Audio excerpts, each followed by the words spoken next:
Assalamu alaikum wa rahmatullahi wa barakatuh. Ny teny manam-pahaizana anankiray manao hoe ny olombelona sy ny fiainana dia samy mananatra avokoa, fa aleo lavitra anarin'ny olombelona toy izay anariny izany fiainana izany, satria ny fiainana tsy mba mananatra ny olona maimaim-poana fa tsy maintsy misy tambiny ary lehibe izany tambiny izany.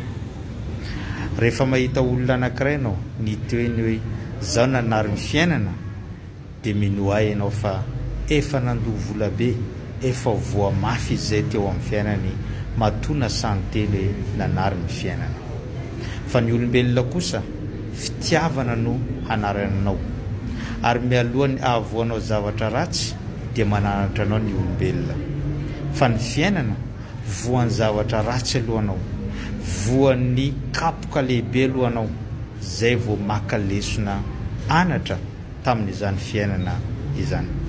Ka raha ohatra ka nahita olona anao niteny hoe nanary ny fiainana, dia efa nisy zavatra lehibe nandona azy teo amin'ny fiainany, efa nisy zavatra lehibe navoa azy teo amin'ny fiainany, na tonga izy niteny hoe nanary n'izany fiainana izany. Satria ny fiainana tsy mba mananatra maimaim-poana tahaka ny olombelona, tsy mba mananatra ampitiavana, fa kapoka no anatra entin'izany fiainana zany. Fa ny olombelona kosa fitiavana, teny mamy fitiavana anao no anarany zanak'olombelona anao. Ka leo lavitra raha mbola misy ray aman-dreny, mbola misy olona mananatra, dia aleo maka anatra avy amin'ny olombelona, anatra avy amin'ireo olon-dehibentsika toy izay anatra entin'izany fiainana zany, fa efa manenina anao matony teny hoe nanary n'izany fiainana izany. Zay ngamba ny fampatsiavantsika tamin'ity androany.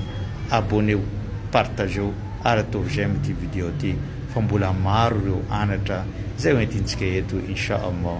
Wassalamu alaikum wa rahmatullahi wa barakatuh.